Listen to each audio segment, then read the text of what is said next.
La côte de Granit Rose, vous connaissez? Parce que moi, pas trop. Alors du coup, j'ai demandé à Quentin, il est garde littoral ici à Perros-Guirec, de me faire découvrir ce lieu mythique de la Bretagne. C'est un peu comme si j'étais son stagiaire de 3ème en fait, mais avec un peu plus de barbe. Son bureau à lui, eh ben, c'est ça. Et la vue, eh ben c'est ça. Salut Quentin. Salut Evan. On m'a dit que t'étais l'un des 80 gardes littoraux en Bretagne. C'est ça. Est-ce que je peux être le 81e, tu crois? Ah bah bien sûr, avec plaisir. Et alors il fait quoi le garde littoral en fait au quotidien? C'est quoi ses missions? Oh là là, on va dire que le garde du littoral c'est un métier avec 10 casquettes. On a à la fois de l'animation et de la sensibilisation, tout ce qui est l'entretien du sentier, la police du site évidemment. On a aussi tout ce qui va être les suivis scientifiques, des reptiles, de certains oiseaux, des insectes. Tu vois des sirènes des fois? Bah les sirènes, j'ai beau regarder, je passe du temps à regarder, mais j'arrive pas vraiment à en voir. Moi j'en connais une. J'ai glissé sur une algue. Ouais, j'espère que je vais mériter mon brevet. Ouais, je suis trop fier de mon petit panneau. Il y a des déchets que la mer ramène. C'est quoi ça? C'est du chou-fleur? Pas qu'est-ce que c'est une espèce de la cire.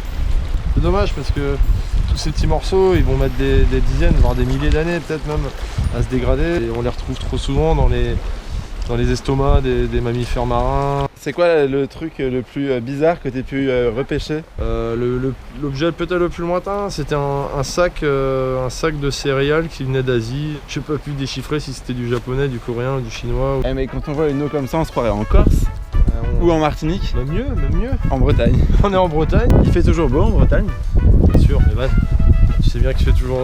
Ah mais moi quand je le dis ça n'a pas de valeur. Alors on est à la recherche des reptiles. Ah ça pique. Ouais je sais, je suis fait pour ce métier.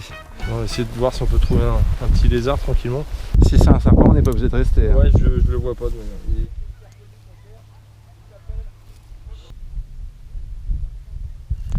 Eh mais c'est Koh-Lanta ici. On a de la végétation qui est beaucoup plus haute. Et puis progressivement on va se rapprocher, il y aura plus de vent, potentiellement plus d'embrun l'hiver, donc de vent salé à passer. Et eux en fait ils viennent sculpter vraiment la végétation. Bon là on a déniché une espèce de plante invasive qui n'a rien à faire dans la lande. Alors du coup, avec notre super paire de gants, on va l'arracher tout simplement. Enfin du moins on va essayer de l'arracher. Les graines se retrouvent dans nos landes et puis du coup ça vient modifier ces milieux parce que si on fait rien, c'est un coup à ce que les ajoncs derrière, eux ils disparaissent. Ouais, on va les zigouiller. On tire au niveau de la... Ah oui. C'est pas très dur. Tu m'avais un peu préparé le terrain, j'ai l'impression. C'est le comportement de certaines personnes qui ne respectent pas toujours les sentiers, qui sortent des sentiers, qui vont marcher dans les milieux naturels.